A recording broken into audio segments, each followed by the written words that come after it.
Aujourd'hui, je vais donc vous montrer comment je retouche les fonds de mes photos en studio. Donc ici, c'est une photo de femme enceinte, comme vous le voyez. Donc je vais d'abord enlever les éléments que je ne veux pas voir apparaître sur la photo. Donc ici, vous voyez sur la droite, hop, vous avez, c'est l'embout d'un radiateur en fait. Donc hop, je le sélectionne avec l'outil pièce. Je fais Shift F5 et je vérifie que ce soit bien contenu pris en compte ici. Je clique sur OK et c'est changé automatiquement. Alors ici au niveau des rebords de mon sol, je vais hop, travailler aussi avec l'outil pièce. Hop. Voilà. C'est assez facile. Ça dépend un petit peu des cas, mais quand les contours sont assez nets, l'outil travaille assez bien tout seul.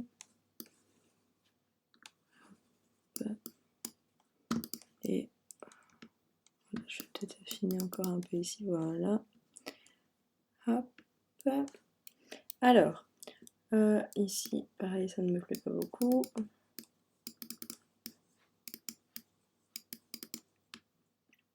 Ok. Alors, je vais déjà, c'est recadrer.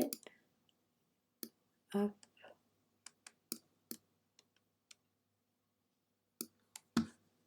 Contenu pris en compte, comme ça, le contour se met automatiquement du fond que vous souhaitez en fait.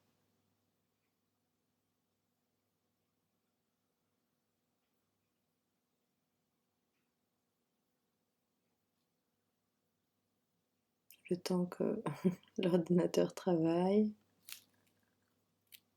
Et voilà, donc ça c'est propre. Après, ce que je fais, moi, je vais déjà aplatir tout ça. Ce que je fais, c'est que je vais dans Filtre, Galerie d'effets de flou. Non, c'est pas ça.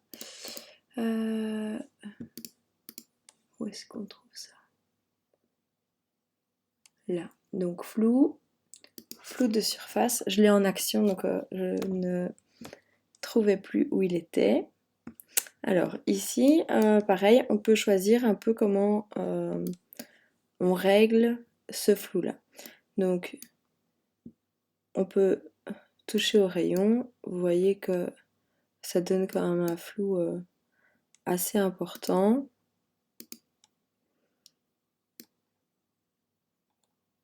Hop. Et alors, on peut toucher au seuil.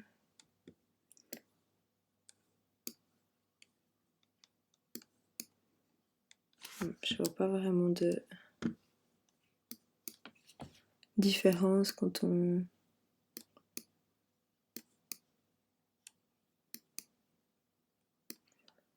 touche à ça. Au niveau des rayons, on voit bien que c'est beaucoup plus flou. Ok, donc je vais le régler à la moitié. Je clique sur OK.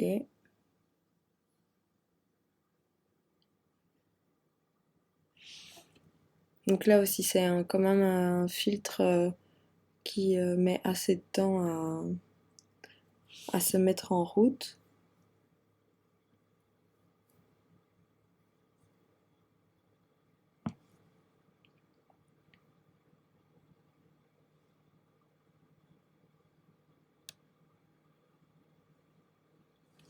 Voilà. Hop. Alors, là, je viens mettre un masque que je vais... Hop.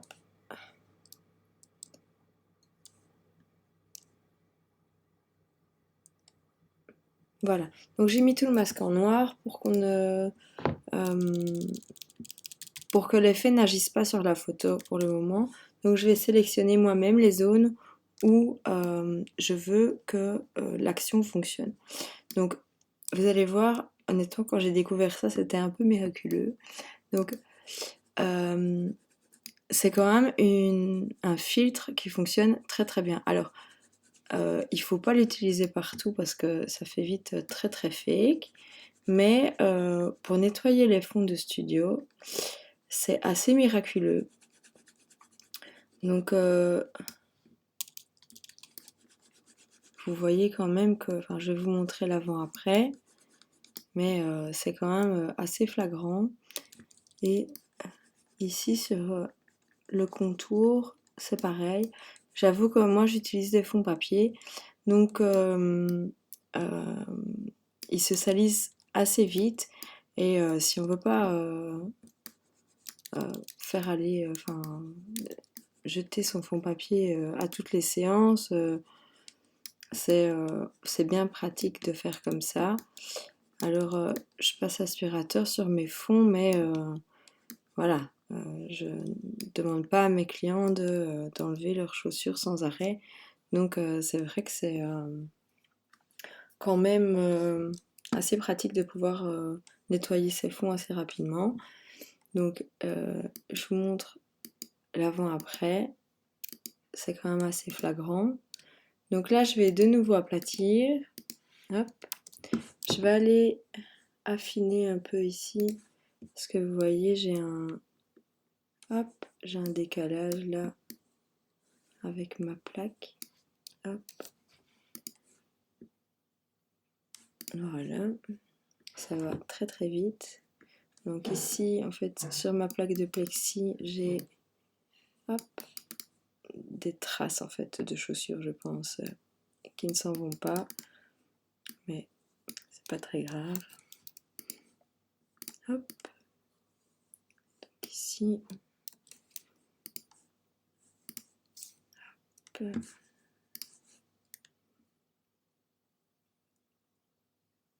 Je vais finir avec le tampon ici, comme ça, ce sera vraiment terminé. Hop, c'est quand même pas fou. On va voir ce que ça donne comme ça. Ok. Voilà. Donc, ça va assez vite. C'est quand même très très pratique de pouvoir utiliser ce filtre-là. Et ça vous permet vraiment d'avoir des fonds qui sont très très propres. Voilà, si vous avez des questions, n'hésitez pas à me les poser en commentaire. Vous pouvez vous abonner à la page et évidemment si vous avez des souhaits particuliers de vidéos, ben, n'hésitez pas à m'en parler. Voilà, je vous remercie. Une bonne journée à vous, à bientôt.